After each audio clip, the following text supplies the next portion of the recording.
Ushers, when someone tells you to replace them for an event, maybe she's your friend, maybe a colleague, the person just says, I need you to replace me for a job, we need replacement.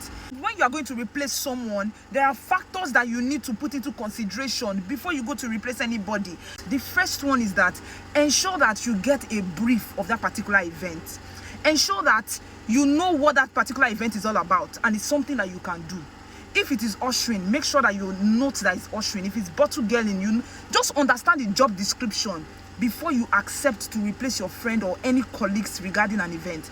The job description that you are going to replace your friend for, it could be that you might not be vast in that area of where you're going to replace your friend, because most jobs, they just call them ushering. Some might be bottle girling, some might be party starting, some might just be basically a corporate job or something that you're not used to. Do you get? And you will now be like, oh, when you get there, you now start calling your friend that, oh, you didn't tell me that this is how the job will be, you didn't tell me the call time. And some of you, they will tell you that, oh, the event is just 3 hours, the event is just from this to this, and you will now get there and find out that it's lingering all through the night. You will not be like, oh, they didn't give you this brief, your friend did not tell you. Always be clear. Find out if there's accommodation for that job that you are applying for. Find out if it is something that you can do. Ensure that the agency is aware that you are replacing your friend. It's not that you will just get to the venue and they will be like, okay, this is another face. This is not the person we hired.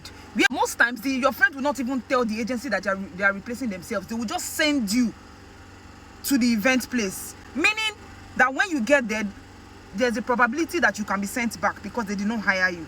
Always try as much as possible to look out for phone numbers. Tell that your friend or that your colleague that you are replacing that, who knows that I'm coming. Give me the person's number. Let me call the person so that they will know that I'm replacing you. Don't just go there and go and say you are replacing someone. Most times you might be lucky, you might be allowed to do the job. Other times you'll be sent back. This is festive period though, and transport is very high.